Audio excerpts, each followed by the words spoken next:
Olá pessoal, tudo bem? Então, mais uma vez aqui de volta com vocês, né, para preparar nossas papinhas.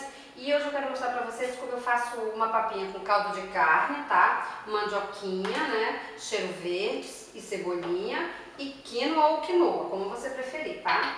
Então, eu pego aqui a minha panela, né, acrescento, já tinha colocado aqui para esquentar, novamente voltando, um caldinho de carne, tá? Cuidado aqui, ó.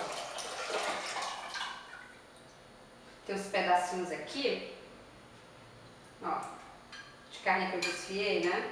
Ó. Tá? Volta aqui pro fogo, né? Tá? Aqui eu vou arrumar a minha mandioquinha, né?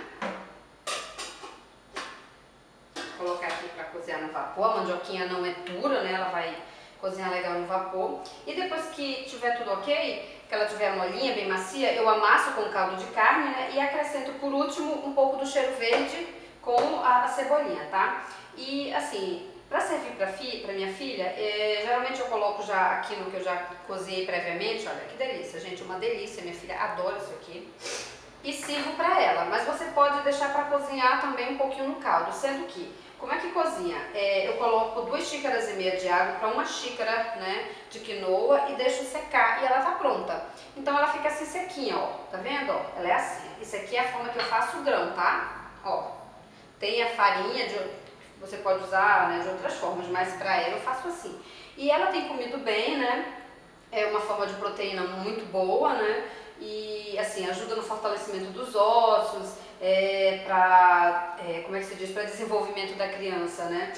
Isso é primordial. Então assim, para mim foi ótimo. Ela já estava enjoando das outras comidinhas, né? E sempre está renovando. E eu achei que a quinoa foi uma boa forma de inovar. Ela tem comido bem, gosta bem. E também não serve só para ela, né, gente? Eu posso fazer uma saladinha também, eu gosto muito, né?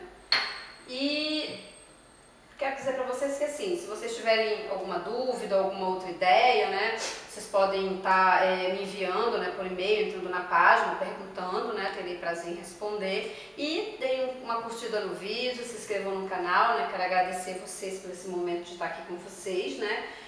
E nos próximos vídeos eu vou mostrar as outras ideias, as outras formas que ela tem, né? Eu tenho tido facilidade de fazer com que ela continue comendo, porque o desafio não é só fazer ela comer, mas continuar comendo, né? E vou ficando por aqui e até o próximo vídeo. Tchau, gente!